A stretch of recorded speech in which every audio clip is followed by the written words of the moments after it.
الحمدللہ وحدہ والصلاۃ والسلام علی من لا نبی بعدہ اما بعد فاعوذ باللہ من الشیطان الرجیم بسم اللہ الرحمن الرحیم۔ السلام علیکم ناظرین، پبلک نیوز ٹی وی پر صبح کی پرنور ساعتوں میں پروگرام صدائے قرآن لے کر ڈاکٹر محمد طاہر مصطفیٰ آپ کی خدمت میں حاضر۔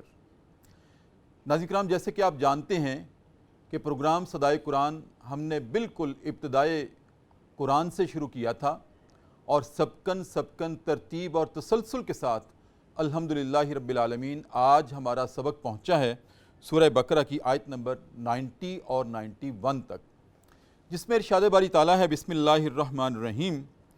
بئس ما اشتروا بہ انفسہم ان یکفروا بما انزل اللہ بغیا ان ینزل اللہ من فضلہ علی من یشاء من عبادہ فباؤوا بغضب علی غضب وللکافرین عذاب مہین۔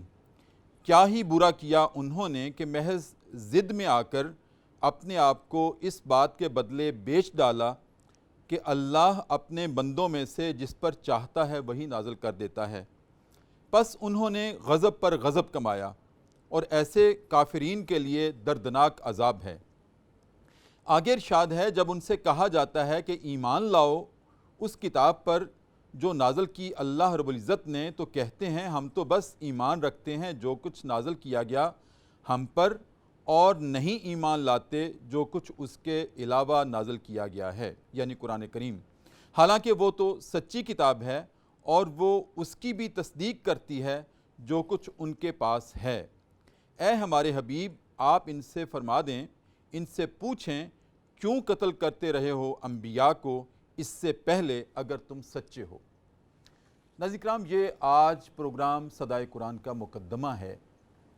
جب عہد رسالت میں اہل یہود کو یہ کہا گیا کہ ایمان لاؤ ختم المرسلین حضرت محمد صلی اللہ علیہ وآلہ وسلم پر جو کچھ نازل کیا گیا ہے، یعنی کلام اللہ، یعنی قرآن کریم، تو وہ کہنے لگے نہیں، ہم تو اس پر ایمان لائیں گے جو کچھ ہم پہ نازل کیا گیا ہے، یعنی تورات۔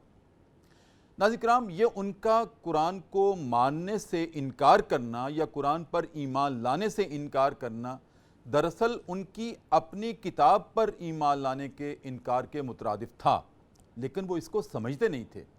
حالانکہ قرآن کریم ختم المرسلین صلی اللہ علیہ وآلہ وسلم پر نازل کردہ یہ کتاب ہدایت، یہ تو ان کی کتاب کی بھی مصدق ہے۔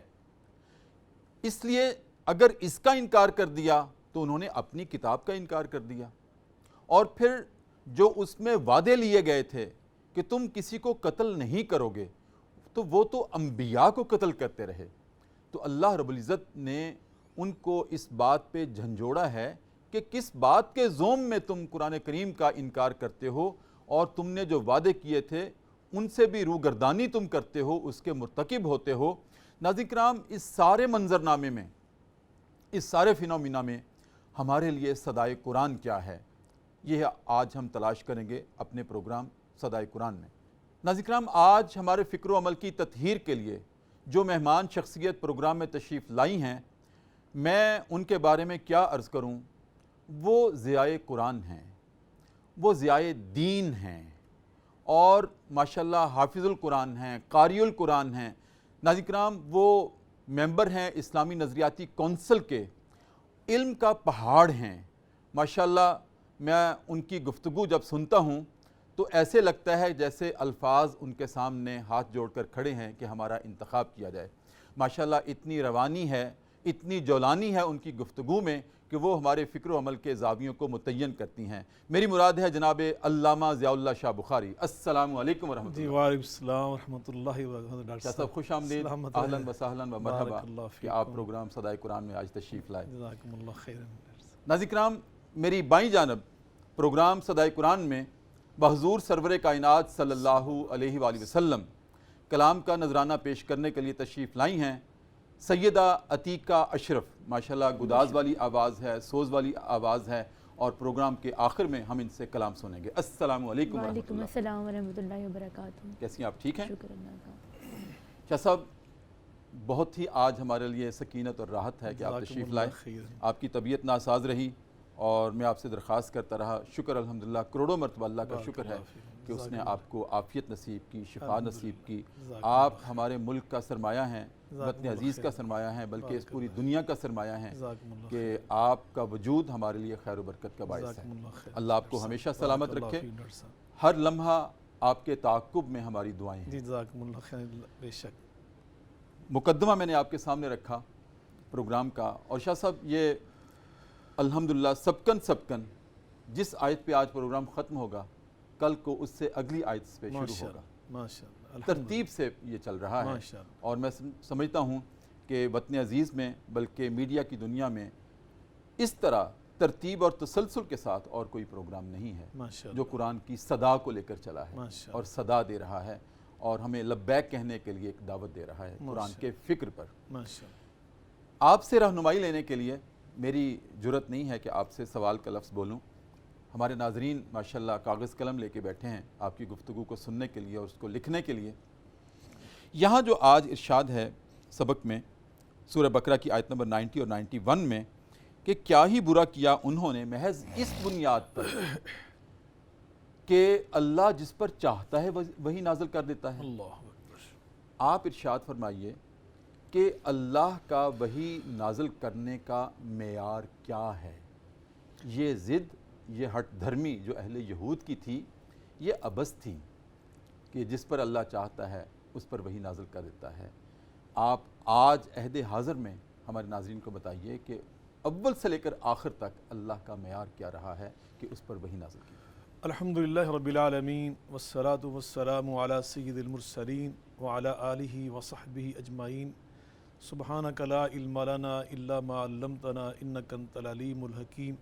رب اشرح لی صدری ویسر لی امری واحلل عقدۃ من لسانی یفقہوا قولی، اما بعد۔ سب سے پہلے ڈاکٹر صاحب میں آپ کو اور آپ کے ادارہ پبلک نیوز کو میں مبارکباد پیش کرتا ہوں دل کی گہرائیوں سے کہ اللہ رب العالمین نے آپ دونوں کا انتخاب فرمایا قرآن مجید فرقان حمید کے پیغام کو عام کرنے کے لیے، اس کی نشر و اشاعت کرنے کے لیے، اور صدائے قرآن کے روح پرور عنوان سے الحمدللہ ایک پورے تسلسل کے ساتھ قرآن پاک کا آپ نے آغاز کیا اور شروع کر دیا الحمدللہ سورہ البقرہ کی پہلی آیہ مبارکہ سے، اور آج الحمدللہ آپ کا سفر وہ 90 سے بھی اوپر چلا گیا ہے۔ تو بلا شبہ یہ این سعادت بزور بازو نیست ذالک فضل اللہ یؤتیہ من یشاء، یہ اللہ کی پسند ہے کہ اللہ نے آپ کا اور آپ کے ادارے کا انتخاب کیا۔ اللہ تعالیٰ اس پروگرام کو جاری و ساری رکھے اور اس کے جو فیوز و برکات ہیں ان سے انشاءاللہ آپ بھی مستفید ہوں گے، ادارہ بھی مستفید ہوگا، اور ناظرین کرام بھی انشاءاللہ اس سے استفادہ فرمائیں گے۔ آپ نے الحمدللہ انٹرو میں بڑی، میں سمجھتا ہوں ایک خوبصورتی کے ساتھ اور بڑی جامعیت کے ساتھ قرآن مجید فرقان حمید کی ان آیات بینات کے مفاہیم اور مطالب کو واضح کر دیا، جن میں اللہ تعالیٰ نے بنی اسرائیل کی بعض ایسی خامیوں کو بیان کیا ہے کہ جو ان کے اندر بحیثیت اہل کتاب ہونی نہیں چاہیے تھی، لیکن ان کے اندر ضد کی وجہ سے، انانیت کی وجہ سے، تکبر کی وجہ سے، عرونت کی وجہ سے، اور اللہ کے حکامات سے سرکشی کی وجہ سے، اور اپنے آپ کو بڑا سمجھ کر دوسروں کو حقیر سمجھنے کی وجہ سے جو پیدا ہو چکی تھی، تو اللہ تعالیٰ نے یہ قرآن پاک میں اس لیے بیان فرمائی کہ ہمیں بھی اللہ تعالیٰ ان چیزوں سے محفوظ رکھنا چاہتا۔ ہمیں یہ دعوت دی جا رہی ہے اصل میں، یہ صدائے قرآن ہے کہ یہ صدائے قرآن کہ تمہارے اندر یہ چیزیں پیدا نہیں ہونی چاہیے جن امور کی وجہ سے بنی اسرائیل، حالانکہ یہ کوئی عام لوگ نہیں تھے۔ اسرائیل کا مطلب کیا ہے؟ حضرت یعقوب علیہ السلام کا یہ لقب تھا، اللہ کا بندہ یہ ان کا لقب تھا، عبرانی میں ان کا نام تھا۔ تو بنی اسرائیل اللہ کے اس پاک باز بندے یعقوب علیہ السلام کی اولاد، ان کے بیٹے، اور اللہ ان سے اتنی محبت کرتا تھا۔ اللہ فرماتے یا بنی اسرائیل اذکروا نعمتی التی انعمت علیکم وانی فضلتکم علی العالمین، یاد کرو میں نے تمہیں سارے جہانوں پہ فضیلت دی تھی۔ بالکل، لیکن جب انہوں نے اللہ کے ان احکامات کو پس پوچھ ڈالا جو بحیثیت بنی اسرائیل ان کے اوپر عائد تھے اور فرض تھے تورات زبور کی شکل میں، تو انہوں نے جب اس سے انحراف کیا تو پھر اللہ تعالیٰ کے جو پیمانے ہیں نا وہ بدل جاتے ہیں۔ جی بالکل، رحمت جو ہے وہ اللہ کے دروازے بند ہو جاتے ہیں، اللہ کی رحمت کے دروازے ان پر ہی کھلتے ہیں جو اللہ کے احکامات کی پیروی کرتے ہیں۔ تو یقیناً ان احکامات میں ایک یہ بھی تھا کہ میرے محبوب پیغمبر، میرے آخری پیغمبر، میرے انتہائی پیارے پیغمبر جناب محمد مصطفیٰ احمد مجتبیٰ صلی اللہ علیہ وسلم وہ تمہارے پاس آئیں گے اور اللہ کی آخری کتاب لے کر آئیں گے، اور کتاب کامل اور مکمل لے کر آئیں گے۔ تورات، زبور، انجیل کا جو تازہ ترین ایڈیشن ہے نا، ان سب کی جامعیت کا اور ان کی تصدیق کا، جیسے ابھی آپ نے آیا واقعہ پڑھی مصدق کل ما معہم، جو ان کے پاس تورات موجود تھی اس کی بھی تصدیق کرنے والا، وہ ایک تازہ ترین اللہ کی کلام اور وحی کا جو ایڈیشن وہ لے کر آئیں گے اور ہوگا بھی وہ کامل۔ تو تم نے اس پہ ایمان لانا ہے، تم نے ان کے احکامات کو ماننا ہے۔ لیکن انہوں نے کیا کیا؟ حالانکہ پہلے وہ دعائیں کرتے رہے اور انتظار کرتے رہے اور مشرکین کو دمکاتے رہے اور ڈراتے رہے کہ جناب محمد مصطفیٰ ایک پیغمبر آنے والے ہیں، آخری پیغمبر، ان کے ساتھ مل کر ہم تمہیں بالکل نیست و نابود کر دیں گے، دنیا سے مٹا دیں گے، اس طرح کی باتیں اور دعوے یہ کرتے رہے، کیونکہ تورات میں انہوں نے یہ پڑھا تھا۔ لیکن جب نبی پاک صلی اللہ علیہ وسلم تشریف لے آئے اور لائے وہ بنی اسماعیل میں سے، آپ فرماتے ہیں انا بن ذبیۃین، اللہ نے مجھے 2 ذبیحوں کا بیٹا بنایا۔ آپ اسماعیل ذبیح اللہ کے بیٹے، حضرت ابراہیم علیہ السلام کے جو پہلے بیٹے، پہلے فرزند، ان کی شاخ میں سے اللہ پاک نے آپ کو پیدا فرمایا۔ تو جب یہ آئے تو ان کے اندر وہ حسد پیدا ہوا۔ یہ ابھی آج واقعہ پڑھی ہے پہلی بغین، اس کا ایک معنی حسد، حسد تھا ان کے اندر کہ انہوں نے کہا بنی اسماعیل میں سے کوئی پیغمبر، وہ بھی آخری پیغمبر، وہ بھی سارے نبیوں کا سردار پیغمبر، اور آخری کتاب اس پہ نازل ہو گئی۔ ایسا حسد ان کے اندر پیدا ہوا جس کی بنا پر وہ انہوں نے انداز اختیار کیا کہ جس کے تناظر میں اللہ نے یہ بیان کیا، اور آپ نے وہ سوال اٹھایا کہ اللہ کی وحی نازل کرنے کا معیار کیا ہے؟ اللہ قرآن پاک میں فرماتے ہیں اللہ عالم حیث یجعل رسالتہ، یہ اللہ کے اختیار اور اللہ کے علم میں ہے۔ اللہ نے پہلے سے چن رکھے تھے پاک باز اپنے بندے، برگزیدہ بندے، چنیدہ تھے، اللہ کے پسندیدہ تھے۔ آدم علیہ السلام، نوح علیہ السلام سے شروع ہو جائے جناب محمد مصطفیٰ احمد مجتبیٰ صلی اللہ علیہ وسلم تک جتنے پیغمبر رسول آئے، وہ اپنے اپنے دور کے سب سے بہترین، سب سے اعلیٰ حسب نسب کے لحاظ سے، اخلاق کردار کے لحاظ سے، شکل و صورت کے لحاظ سے، سیرت کے لحاظ سے اپنے دور کا پیغمبر سب سے اعلیٰ انسان، سب سے اشرف انسان، سب سے برتر، سب سے خوبصورت تر، اور علم و فضل میں سب سے یکتا، اور خود اللہ براہ راست ان کی تعلیم و تربیت خود کرتا تھا۔ وہ بندوں کے تو محتاج نہیں ہوتے تھے تعلیم و تربیت کے لیے۔ تو یقیناً تلک الرسل فضلنا بعضهم علی بعض، اللہ نے رسولوں کو فضیلتیں عطا کی۔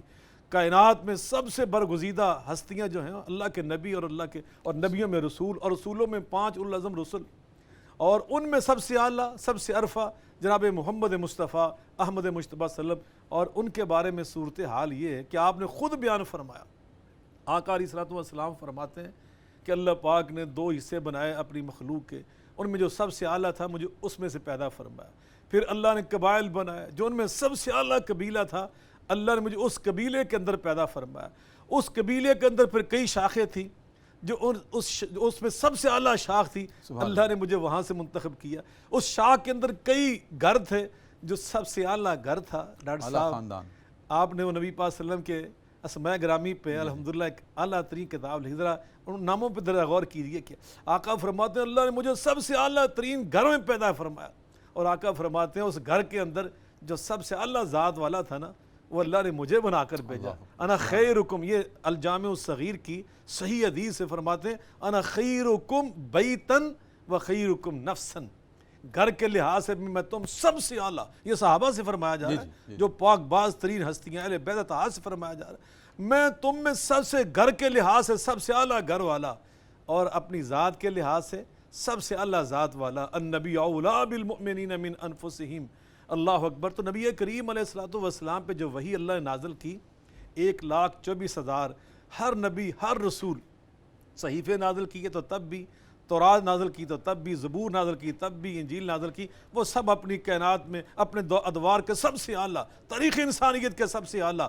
لیکن ان میں سب سے اعلیٰ، ان میں سب سے اعلیٰ وہ رسول، اور رسولوں میں سب سے اعلیٰ 5 اولو العزم رسول، اور ان 5 کے اندر بھی جو سب سے اعلیٰ وہ محمد مصطفیٰ احمد مجتبیٰ صلی اللہ علیہ وسلم، جن پر اللہ نے قرآن وحی کے طور پہ نازل فرمایا۔ سبحان اللہ، سبحان اللہ، ماشاءاللہ۔ ناظرین کرام، ماشاءاللہ شاہ صاحب نے خوب حسب نسب کھول کے رکھ دیا اور ہمارے سامنے اس حقیقت کو آشکار کیا کہ اللہ کا جو معیار ہے وہی نازل کرنے کا، وہ جو کائنات ارضی کے اوپر سب سے بہترین شخصیات حسب کے اعتبار سے، نسب کے اعتبار سے، اخلاق کے اعتبار سے، اور اللہ رب العزت کے آگے فرما برداری کے اعتبار سے شخصیات تھیں، ان کا چناؤ کیا، اور ان کا چناؤ کر کے ان کو منتخب کر کے پھر اللہ رب العزت نے پوری انسانیت کے لیے اپنا پیغام نازل کرنے کے لیے ان پر وحی اتاری اور وہ وحی آج ہم تک پہنچی خاتم النبیین حضرت محمد صلی اللہ علیہ وآلہ وسلم کے ذریعے سے۔ ناظرین کرام، پروگرام میں وقفہ ہے اور وقفے میں ہم جایا کرتے ہیں دربار رسالت میں اور اپنے نبی کریم صلی اللہ علیہ وآلہ وسلم کی ذات اقدس پر والہانہ انداز میں وارفتگی کے ساتھ وابستگی کے ساتھ آنکھوں کو نم کر کے چشم تصور میں روضہ اقدس کی جالیوں کو لا کر ایک مرتبہ درود کریم کا نذرانہ پیش کرتے ہیں اور واپس آتے ہیں۔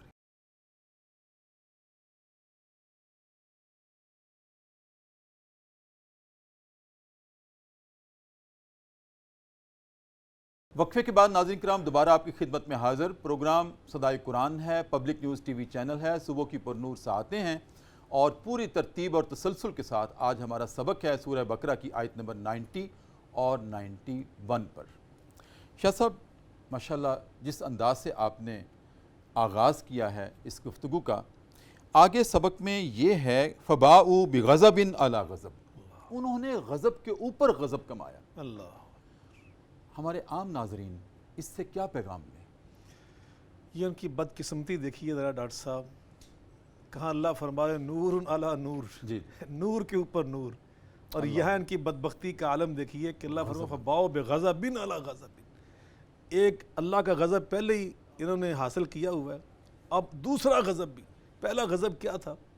اللہ نے ان کو تورات عطا فرمائی، تورات میں بھی احکام ربانیہ تھے، اللہ کے اوامر تھے، اللہ کی تعلیمات تھی، اللہ کی ہدایات تھی، انہوں نے ان تمام تعلیمات کو پس پوش ڈال دیا، اللہ کی ان تعلیمات پر عمل نہیں کیا۔ قرآن میں اللہ فرماتے ہیں فَبِمَا نَقْضِهِمْ مِيثَاقَهُمْ لَعَنَّاهُمْ وَجَعَلْنَا قُلُوبَهُمْ قَاسِيَةً، انہوں نے اللہ سے جو میثاق کیے ہوئے تھے تورات پہ عمل کرنے کے لحاظ سے ان کو توڑ ڈالا، پھر اللہ نے ان کو ملعون بنا دیا۔ لُعِنَ الَّذِينَ كَفَرُوا مِن بَنِي إِسْرَائِيلَ عَلَى لِسَانِ دَاوُودَ وَعِيسَى ابْنِ مَرْيَمَ ذَلِكَ بِمَا عَصَوْا وَكَانُوا يَعْتَدُونَ كَانُوا لَا يَتَنَاهَوْنَ عَن مُنكَرٍ فَعَلُوهُ لَبِئْسَ مَا كَانُوا يَفْعَلُونَ۔ تو فرمایا کہ اللہ نے ان کو ملعون بنایا۔ نبیوں نے آ کے کہا، داؤد علیہ السلام جیسے پیغمبر نے، عیسیٰ روح اللہ علیہ السلام جیسے پیغمبر نے کہا کہ یہ ملعون ہے، حالانکہ بنی اسرائیل قرآن کہہ رہا ہے، اور اس لیے ملعون ہے کہ انہوں نے اللہ کی تعلیمات کو پس پوش ڈال دیا۔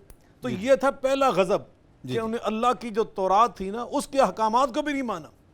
کتنی بار نبی پاک صلی اللہ علیہ وسلم کے پاس ہی آتے تھے نا فیصلے لے کر کہ ہمارا فیصلہ کر دیجئے، تو کتنی بار نبی محمد تورات تو ذرا لاؤ نا اپنی، تو تورات کے اوپر ہاتھ رکھ لیتے تھے جہاں ان کے خلاف حکم ہوتا تھا۔ نبی پاک صلی اللہ علیہ وسلم فرماتے ہاتھ رکھا ہوا تم نے اوپر، تو یعنی یہ اللہ کی تورات میں بھی عمل نہیں کرتے تھے، اور انہوں نے نبیوں کو قتل کیا، انبیاء علیہ السلام قتل کے مرتکب ہوئے، اور تورات کے اندر تھا کہ آخری پیغمبر آئیں گے ان پہ تم نے ایمان لانا ہے۔ تو یہ پہلا غضب تھا کہ انہوں نے تورات کو نظر انداز کیا۔ اب دوسرا کیا تھا؟ جیسے آپ نے انٹرو میں فرمایا کہ اللہ نے نبی پاک صلی اللہ علیہ وسلم کی شکل میں جب قرآن عطا کیا نا، جو ان کے پاس کتاب تھی اس کی بھی تصدیق کرنے والا، جی بالکل چاہیے تھا کہ اس پہ ایمان لاتے، انہوں نے اس کا بھی انکار شروع کر دیا، اس کا کفر کیا، قرآن کا انکار، نبی پاک صلی اللہ علیہ وسلم کی نبوت اور رسالت کو تسلیم کرنے سے انکار، اس انکار کی وجہ سے، انکار مصطفیٰ اور انکار قرآن کی وجہ سے اللہ پاک نے ان پر جو غضب کیا نا، اللہ اس سے ناراض ہوا۔ یہ تھا فَبَاءُوا بِغَضَبٍ عَلَى غَضَبٍ، پہلا غضب تھا تورات کو چھوڑنے کا، اور دوسرا غضب کا سبب تھا قرآن کو چھوڑنا۔ اللہ کے قرآن کو چھوڑنا یہ سبب ہے، نبی پاک کو چھوڑنا یہ سبب ہے۔ پہلے نبیوں کو انہوں نے قتل کیا، اور حالانکہ جو اس وقت بنی اسرائیل تھے نا، یا اس وقت یہود تھے، یہ تو قاتل نہیں تھے۔ صحیح، یہاں بھی ایک بڑا اہم نقطہ ہے ڈاکٹر صاحب، یہ قاتل نہیں تھے، قاتل تو ان کے بڑے تھے نا، لیکن اللہ ان سے فرما رہا ہے کہ تم نے جو نبیوں کو قتل کیا۔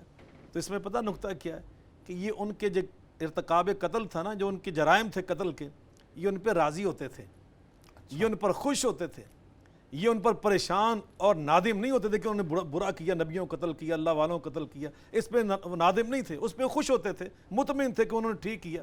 تو اللہ پاک نے اس وجہ سے ان کو بھی ان کے برابر کھڑا کیا ہے۔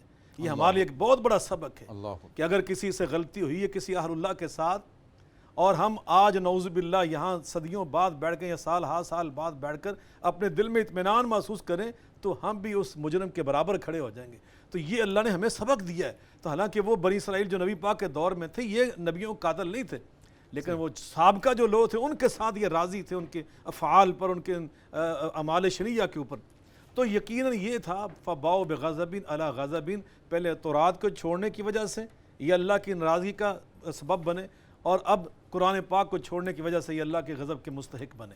بہت خوبصورت شاہ صاحب، مجھے آپ کی بات کے دوران جب آپ نے کہا نا کہ ان کا جرم یہ تھا کہ وہ اس پر نادم نہیں ہوئے، شرمندہ نہیں ہوئے، اللہ اکبر، اس پر بھی اللہ کی ناراضگی ہے۔ بالکل بالکل مجھے وہ بات یاد آ گئی کہ حضرت عمر بن خطاب رضی اللہ تعالیٰ عنہ نے حمص کا گورنر مقرر کیا سعید بن عامر رضی اللہ تعالیٰ عنہ کو، اور سعید بن عامر رضی اللہ تعالیٰ عنہ کو مقرر کر کے گورنر لگا کے آپ پیچھا کرتے تھے کہ گورنرز کیسی ہے۔ اللہ تو کہا سعید میں کھلی کچہری لگانا چاہتا ہوں، میں آنا چاہتا ہوں، میں عوام کے مسائل سننا چاہتا ہوں تمہاری موجودگی میں۔ اور وقت مقررہ پر سعید بن عامر رضی اللہ تعالیٰ عنہ بطور گورنر پاس بیٹھے ہیں، اور حضرت عمر رضی اللہ تعالیٰ عنہ عوام سے پوچھتے ہیں کہ لوگوں بتاؤ میرے گورنر میں کوئی خامی تو نہیں ہے، تمہیں کوئی اس سے شکایت تو نہیں ہے؟ تو ایک شخص نے ہاتھ کھڑا کیا کہ امیر المومنین کس کو گورنر بنا دیا ہے، ان کو تو مرگی کے دورے پڑتے ہیں۔ تو ایسے منہ کر کے دیکھا آپ نے عمر بن خطاب رضی اللہ تعالیٰ عنہ نے کہ سعید تمہیں مرگی کے دورے پڑتے ہیں؟ تو وہ ہاتھ جوڑے انہوں نے، امیر المومنین نہیں، مجھے مرگی کے دورے نہیں پڑتے، ہاں مجھے غش ضرور پڑتی ہے۔ کہا امیر المومنین پتہ کس لیے غش پڑتی ہے؟ کہ جب حضرت خبیب کو پھانسی دی گئی تھی میں ابھی ایمان نہیں لایا تھا اور میں نوجوان تھا، اور جو ان کے ارد گرد لوگ تالیاں بجا رہے تھے ان میں بھی شامل تھا، اور آج مجھے ڈر لگتا ہے، اللہ سے ڈرتا ہوں، مجھے اسی خوف میں غش پڑ جاتی ہے کہ قیامت کے دن اللہ مجھ سے یہ سوال نہ کر لے کہ تم نے تالیاں بجائی تھی جب میرے خبیب کو پھانسی دی گئی تھی۔ تو امیر المومنین مجھے محض اس بات پہ غش پڑ جاتی ہے۔ نادم ہونا چاہیے، شرمندہ ہونا چاہیے اپنی ماضی کی غلطیوں پر، اگر ہوئی ہیں تو بجائے اس کے کہ ان پر اسی طرح سے دندنایا جائے۔ بہت خوبصورت شاہ صاحب، آگے آپ سے رہنمائی لینا چاہتا ہوں کہ یہود جو ہیں آج بھی موجود ہیں، اور یہ سارا پیغام آج ان کو بھی براہ راست آپ کی زبان سے جا رہا ہے، پروگرام صدائے قرآن کی طرف سے جا رہا ہے۔ جو اتنا زوم کرتے تھے یہود اس وقت کہ ہمارے پاس تورات ہے نا، اگر میں یہ سمجھنا چاہتا ہوں آج بھی تو تورات ہے، بے شک اس میں انہوں نے تحریف کر ڈالی، اس کو بدل ڈالا، وہ اصل شکل میں موجود نہیں ہے، یہ صرف کلام اللہ کا اعزاز ہے کہ وہ اصل صورت میں اسی طرح سے آج موجود ہے جس طرح سے نازل ہوئی۔ کیا آج جو تورات موجود ہے، چلیں ہم اپنی بات نہیں کرتے، ان کی زندگی کے تمام مسائل کو وہ حل کرتی ہے؟ بہت اہم سوال ہے، میں سمجھتا ہوں کہ بہت ہی موجودہ دور کے تناظر میں ایک انتہائی اہمیت کا حامل ہے جو بھی آپ نے ارشاد فرمایا۔ دیکھیں یہ تو بات بالکل واضح ہے جس کو وہ خود بھی تسلیم کرتے ہیں کہ اس میں چند قوانین ہیں اللہ کے، یقیناً وہ قوانین اس دور میں، احکام اس دور کی انسانی معاشروں کے لیے اور انسانی ریاستوں کے لیے، انسانی معاشروں کے لیے بہترین تھے، چونکہ اللہ کی وحی تھے اور اللہ تعالیٰ نے پسند کیے تھے اپنے بندوں کے لیے، لیکن آج ان کے اندر نہ وہ جامعیت ہے اور نہ ان کے اندر وہ کمال و احاطہ ہے کہ سارے زندگی کے جو مسائل انسانی معاشروں کے ان کو احاطہ کرتے ہوں، یقیناً ایسا نہیں ہے۔ البتہ اسی تورات کی جو مصدق کتاب ہے، اسی تورات کی جو وحی ہے، اس کا جو نیا ایڈیشن ہے، کامل اور مکمل ایڈیشن ہے، وہ ہے قرآن مجید فرقان حمید۔ اس کے بارے میں اللہ تعالیٰ فرما رہے ہیں الیوم اکملت لکم دینکم واتممت علیکم نعمتی ورضیت لکم الاسلام دینا۔ دیکھو میں نے تمہارے لیے آج دین حیات، 1,00,000 اور کئی ہزار انبیاء اور رسول علیہ السلام پہ جو دین نازل ہوا، ڈاکٹر صاحب آپ کے علم میں کہ وہ ایک ہی دین تھا، وہ الگ الگ تو دین نہیں تھے نا، چونکہ مصدر ایک تھا، منبع ایک تھا، وہ ایک طرف سے آ رہے تھے، اللہ کی طرف سے آ رہے تھے جو اللہ خالق و مالک ہے۔ تو بلا شبہ وہ دین ایک طرف سے آ رہا تھا تو وہ ابھی مکمل نہیں ہوتا تھا کہ اس پیغمبر کا دور اور ان کا جو زندگی کا دور تھا وہ اگلے سفر پر روانہ ہو جاتے۔ تو بالآخر یہ سلسلہ نبوت و رسالت اور یہ سلسلہ وہی جناب محمد مصطفیٰ احمد مجتبیٰ صلی اللہ علیہ وسلم تک پہنچا۔ تو وہاں بھی عرفات کے میدان میں جب آپ حجۃ الوداع کے موقع پہ موجود تشریف فرما تھے، وہاں یہ اعلان کروایا گیا الیوم اکملت لکم دینکم۔ دین کہتے ہیں نظام زندگی کو، آئین حیات کو، کہ تمہارے لیے آئین حیات، دستور زندگی جس کا نام اسلام ہے اور جس کا مصدر قرآن ہے، وہ آج ہم نے مکمل کر دیا۔ ما فرطنا فی الکتاب من شیء، اور اس کتاب میں ہم نے کوئی شے تشنا چھوڑی نہیں، یہ اللہ خود قرآن میں فرماتا۔ اور دوسری بات دیکھیے، ہر پیغمبر پہ نازل ہونے والی وحی اور صحیفہ اور کتاب، یہ تو حقیقت ہے تسلیم شدہ، وہ اپنی اصل شکل میں آج دنیا میں موجود نہیں ہے۔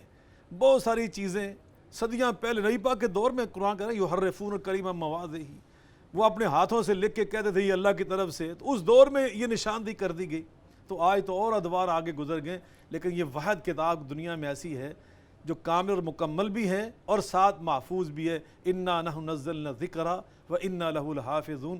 وہاں نظام سیاست سے لے کر نظام تعلیم تک کوئی یعنی زندگی کا ایسا شعبہ نہیں ہے کہ جس کے لیے مکمل رہنمائی قرآن مجید فرقان حمید میں موجود ہے۔ اور دوسری بات ڈاکٹر صاحب وہاں ایک بڑی واضح ہے جی کہ آپ دیکھیں قرآن پاک کی جو تعلیم ہے نا اور اس کا جو نور اور ہدایت ہے، جو ابھی صدائے قرآن آپ کا اتنا خوبصورت نا، یہ صدا صرف مسلمانوں سے نہیں ہے۔ ہاں جی، ان ہوا الا ذکر للعالمین، عالمین کے لیے، یہ تو عالمین کے لیے صدا ہے، تمام انسانوں کے لیے، اور اس میں حقوق جو ہے نا متعین کیے گئے اور جن کا تحفظ کیا وہ سارے انسانوں کا ہے۔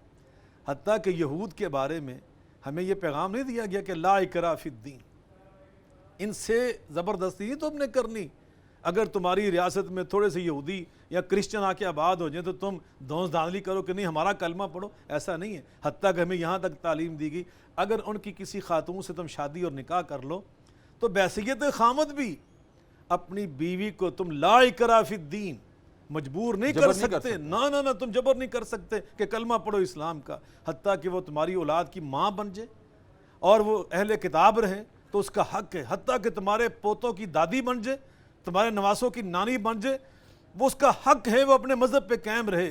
تو یہ حقوق کا جو تحفظ قرآن پاک نے دیا ہے، اور یہ ہمیں قرآن پاک نے کہا ہے کہ ان کی عزت، مال، جان اور ان ساری چیزوں کی تم نے حفاظت کرنی ہے، اور یہاں تک کہا کہ وَلَوْلَا دَفْعُ اللَّهِ النَّاسَ بَعْضَهُم بِبَعْضٍ لَهُدِّمَتْ صَوَامِعُ وَبِيَعٌ وَصَلَوَاتٌ وَمَسَاجِدُ يُذْكَرُ فِيهَا اسْمُ اللَّهِ۔ جیسے اسلامی جہاد کا مقصد یہ ہوتا ہے کہ مساجد کا وجود محفوظ رہے، ڈاکٹر صاحب حیران کن بات ہے اللہ نے مسجدوں کو آخر میں ذکر کیا، چونکہ ہماری نبوت آخر میں، یہ امت آخر میں، اللہ نے پہلے 3 عبادتوں کا ذکر کیا جن میں 2 کرسچن حضرات کی ہیں اور ایک عبادتگاہ یہودیوں کی ہے، تو اللہ نے ان کے حقوق یہاں تک متعین کیا قرآن پاک میں۔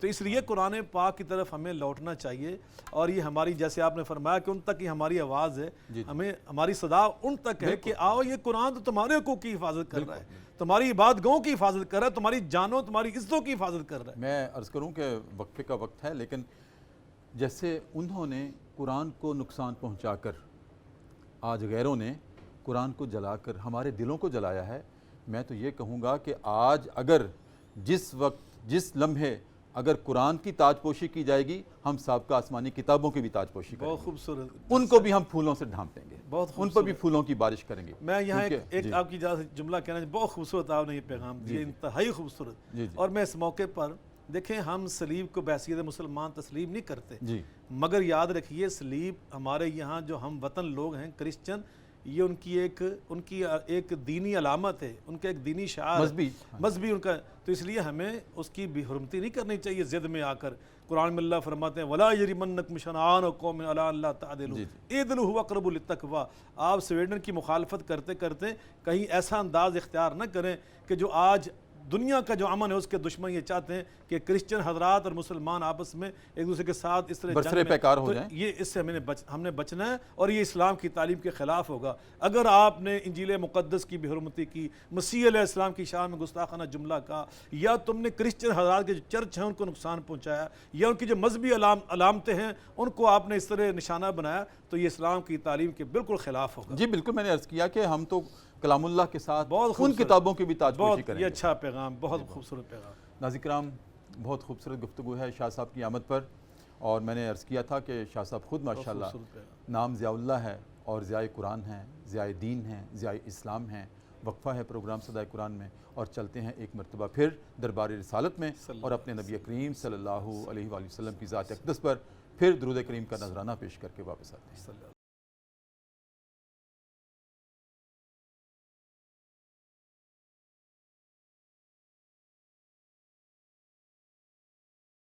وقفے کے بعد ناظرین کرام دوبارہ آپ کی خدمت میں حاضر، پروگرام صدائے قرآن ہے، public news T V channel ہے، صبح کی پر نور سے آتے ہیں، اور آج ہمارا سبق پہنچا ہے سورہ بقرہ کی آیت نمبر 90 اور 91 تک۔